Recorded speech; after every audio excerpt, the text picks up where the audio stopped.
안녕하세요. 자유교회 이진우 목사가 보내드리는 아침 묵상입니다. 오늘도 예수 그리스도의 향기를 내는 복된 하루가 되시길 바랍니다. 7월 30일 목요일 아침 묵상입니다. 오늘은 성공에 감추어진 위험이라는 제목으로 사무엘하 2장 8절로 11절의 말씀 묵상합니다. 넬의 아들 아브넬은 사울의 군대 사령관인데 그가 사울의 아들 이스보셋을 데리고 마하나임으로 건너갔다. 거기에서 그는 이스보셋을 왕으로 삼아서 길르앗과 아술과 이스루엘과 에브라임과 베냐민과 온 이스라엘을 다스리게 하였다. 사울의 아들 이스보셋은 이스라엘이 왕이 될 때에 40살이었다. 그는 2해 동안 다스렸다. 유다 족속은 다윗을 따랐는데 다윗이 유다 족속의 왕으로 헤브론에서 다스린 기간은 7해 6달이다. 오늘도 주의 말씀을 묵상하며 하루를 시작하는 모든 분들에게 하나님의 도우심과 보호하심이 충만하길 축복합니다. 다윗은 거진 10여 년 동안 사울의 추격을 피해 황량한 광야를 전전하며 힘들고 고통스럽게 하루하루를 살아야 했습니다. 하지만 이제 다윗은 왕이 되었습니다. 비록 유다 지파만의 반쪽짜리 왕이지만 광야를 전전하던 다윗이 마침내 왕이 된 것입니다. 다윗은 이제 도망자 신세에서 최고 권력자가 되었습니다. 상황은 180도 달라졌습니다. 광야를 전전하며 도망다니며 살아야 했던 다윗이 이젠 편안하고 화려한 안식처에 살면서 원하는 것이라면 무엇이든지 가질 수 있는 왕이 된 것입니다. 다윗이 마침내 왕이 되었으니까 이제부터 다윗은 아무런 문제도 없이 행복하게만 살았을까요? 아니요, 그렇지 않습니다. 계속되는 다윗의 이야기는 우리가 기대하고 예상한 것대로 흘러가지 않습니다. 다윗은 왕이 되었음에도 왕이 되기 이전보다 더 큰 고통과 어려움을 겪어야 했습니다. 그토록 오랜 세월 광야에서 훈련하고 연단하였음에도 여전히 또 다른 실수도 하고 죄도 범하였습니다. 저는 이것이 성경이 가르쳐주는 매우 중요한 교훈이며 가르침이라고 생각합니다. 대부분 세상의 이야기는 성공한 것으로 이야기가 끝나고 맙니다. 그래서 세상의 이야기를 듣고 읽는 사람들은 성공하기만 하면 이제까지의 고생이나 불행은 모두 끝나고 이제는 마냥 행복한 일만 펼쳐질 것이라고 생각합니다. 하지만 현실은 절대로 그렇지 않습니다. 미운 오리 새끼가 백조가 되었다고 마냥 행복한 삶만 사는 것이 아닙니다. 슈렉이 피오나 공주와 온갖 시련을 겪고 결혼을 했다고 해서 그들의 삶이 마냥 행복하기만 했을까요? 아니요, 그렇지 않습니다. 백설공주가 또는 신데렐라가 그 모든 미움과 역경을 이기고 왕자와 결혼했다고 해서 앞으로 그들의 결혼 생활에는 행복만 있었을까요? 아니요, 절대로 그렇지 않습니다. 대부분 세상의 이야기는 성공한 이야기에서 멈춥니다. 하지만 성경은 여기서 멈추지 않습니다. 오히려 성공한 이후의 삶에 대해 더욱 비중 있게 기록하고 있습니다. 우리는 성공이라는 것이 인생의 모든 문제를 해결해 줄 것이라 생각합니다. 하지만 성경이 보여주는 다윗이 왕이 된 이후의 삶에 대한 기록은 성공만으로는 결코 인생의 문제가 해결되지 못함을 분명히 보여주고 있습니다. 왕이 되는 것만으로, 부자가 되는 것만으로, 출세하는 것만으로 인생의 문제가 해결되지 않음을 명확하게 보여주고 있는 것이 성경의 말씀입니다. 인생의 무게나 짐은 가난한 사람이나 부자나 건강한 사람이나 병약한 사람이나 출세한 사람이나 그렇지 못한 사람이든 다 비슷하다고 생각합니다. 저는 여기에 하나님의 공평하심이 있다고 생각합니다. 돈만 있으면, 건강하기만 하면, 출세하기만 하면 인생이 행복해진다면 세상은 너무나 불공평할 것입니다.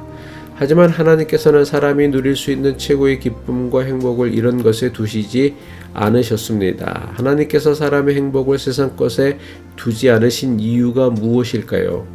그것은 바로 사람이 어떤 형편이나 처지를 산다 할지라도 하나님을 잊지 않게 하려는 하나님의 방법이라고 생각합니다. 다시 말해 가난해도 하나님을 찾게 하시기 위함이요 부유해도 하나님을 찾게 하시기 위함입니다. 병약해도 하나님을 찾으시길 원하시고 건강해도 하나님을 의지하며 살기를 원하시기 때문이라 생각합니다.